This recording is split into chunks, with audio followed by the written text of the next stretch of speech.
Hello everyone and welcome to Railways Explained. Our today's topic, or sort of history lesson, is something you get when you put the railways and the First World War in the same sentence. The contribution of railways to one large-scale conflict such as World War I. Namely, at the turn of the 20th century, railways dominated land transport. And that's nothing new. Cars and other motor vehicles still had a long way to run to seriously threaten the railways, except for maybe local traffic, while the air traffic was still at its very beginnings. Consequently, at the dawn of the First World War, some European nations built their war plans, mobilizing schemes and all needed logistics primarily around the railways.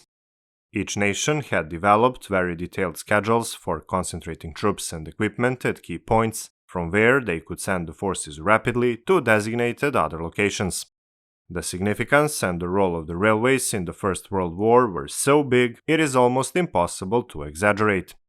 Railways were not only crucial for the mobilization of troops, but also during the conflicts, thousands of kilometers of temporary railways were created with the aim to move men and material quickly, and at the same time they were at the core of most of logistical operations throughout the war, both at the front and behind the lines. The mobilization of the German and Russian armies by rail was such a complicated task that many historians argue that at the moment it was set in motion, the war became inevitable. Indeed, the extremely complex and detailed plans had been prepared for years by military officers who had worked out a precise schedule to deliver troops to the front over the 2 weeks from the outbreak of the war. The Germans had prepared the so-called Schlieffenplan, which was dependent on a rapid mobilization by rail set out in a 16-day timetable. The scheme envisaged the invasion of France through Belgium, culminating in a decisive defeat of the French army on the Western Front, before the Russian army could attack from the east. Maintaining these huge forces in the field, up to 2 million men, required vast amounts of supplies. Every bullet, blanket, bandage, artillery battery or tin of bully beef had to be manufactured and transported where and when it was required. By 1918, each division of about 12,000 men needed about 1,000 tons of supplies every day, equivalent to 2 supply trains, each consisting of 50 wagons. Of course, for the outbreak of the war, it's not to blame the railways. However, there is no doubt that a conflict on the scale of the First World War could not have happened without the railways being the only way to replenish supplies and troops at the front. During the 16 days when the Schlieffenplan was being implemented, a train crossed the Hohenzollern Bridge over the Rhine River on average every 10 minutes day and night. On the other side, the French mobilization scheme, called Plan 17, successfully delivered 1 million men and 400,000 horses to the front within the 2 weeks after the war has been declared. Every country involved in the war requisitioned all or part of its railways for military use. Both France and Russia, for example, split their railways into two, with those in war zone coming under military control and the rest remaining as before. In Britain, the railways were effectively nationalized as soon as the war broke out and placed under the control of a railway executive committee working to the requirements of the war cabinet.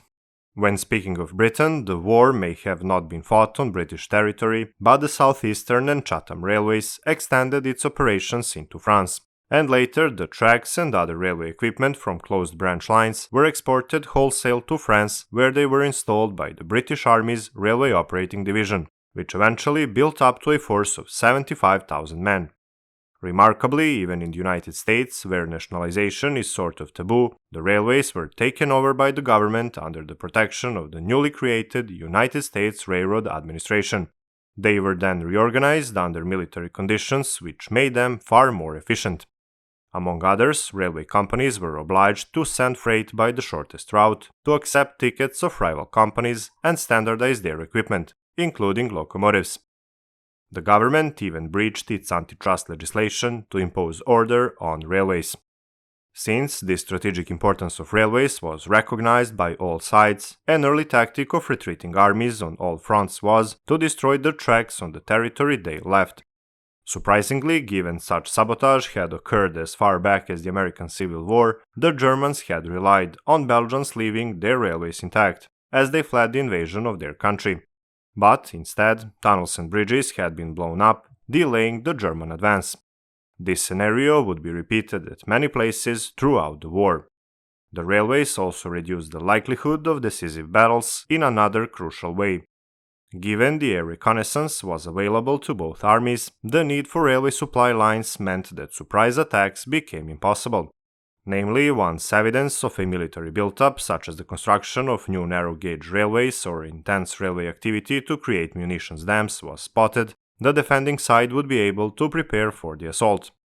On the other side, the precise targets of offensive operations were chosen in such a way that one of the first goals is to disable enemy railway communications or even to attack the position where the enemy railway system is most vulnerable to attack. Simply put, attacks were planned having in mind the railway situation of the enemy. Also, railways were used as an important part of the military arsenal, especially with their cannons, rail-mounted guns, and many others.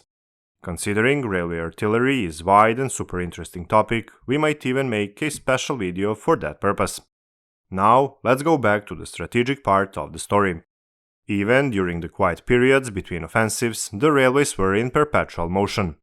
The scale of railway operations needed to maintain the troops at the front can be gauged from the fact that at the beginning of the war it was calculated that for every 100,000 soldiers, a train of 50 wagons would be needed every day to bring in the food for both men and horses, but also ammunition and other supplies. By the end of the war, as the battle tactics became more sophisticated, this requirement had tripled to around 150 wagons. The supplies brought in by these trains would be deposited at a railhead, and most were transferred by specially built narrow-gauge railways that brought supplies as near as possible to the front. These narrow-gauge railways were mostly 60 centimeters wide and became an essential part of the war effort, possibly of far greater importance than it had been anticipated by the army commanders at the time. For example, at the height of the German Verdun offensive, the French had a 6-track narrow-gauge railway line for serving the front. Their freight wagons could carry around 10 tons, enough to transport most loads, as well as troops, including stretcher cases. They were particularly useful in winter and the later stages of the war, when many access roads to the front became impassable. The tracks were laid down with incredible speed by the Army's Railway Engineering Corps. And, as a result, not surprisingly, derailments were frequent, but also easily remedied with the help of a few nearby squaddies. With no signaling, operating procedures were informal, and so were the maintenance arrangements.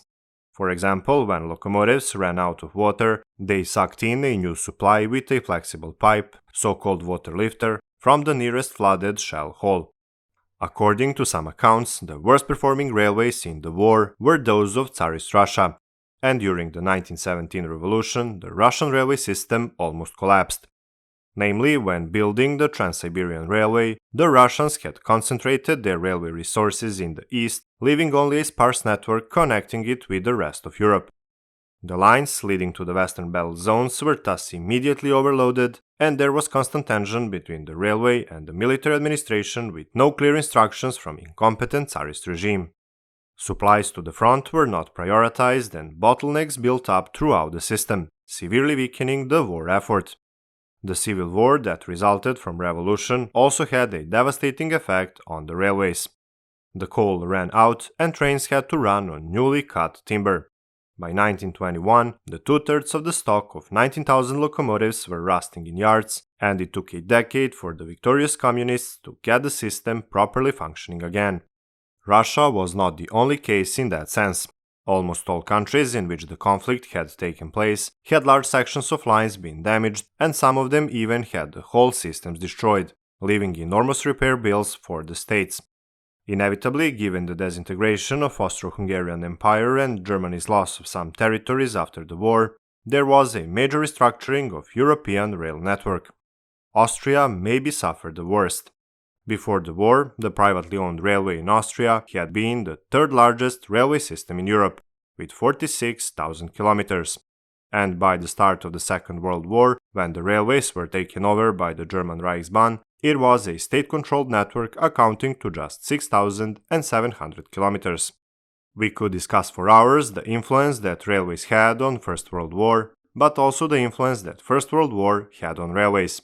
But let us, for the end of this video, make a few points. First, as we saw, the conflict at the scale of First World War could not be possible without the railways, considering the fact that railways were an integral part of many European nations' war plans. Best examples are the German Schlieffenplan and French Plan 17, thanks to which moving of the multi-million armies, weapons, ammunition, food and other supplies could practically not be possible in such a short period. This is best portrayed in a sentence, and at the moment the railways were set in motion, the war became inevitable. Second and last, the strategic impact of railways, such as the control of the process of war logistics, military tactics on the field, and even the use of railways as part of the arsenal, was so enormous that it required states to sort of nationalize all or part of its railway networks. This was possibly the root of some future trends related to the relation between the governments and railways in Europe and the whole nationalization issue. This will be considered in more detail in some other video on Railways Explained. Anyway, thank you very much for your attention. We hope you enjoyed and learned something new about the railways of the world. If so, don't forget to like this video, and for more interesting railway stories, of course, subscribe to our channel. Goodbye.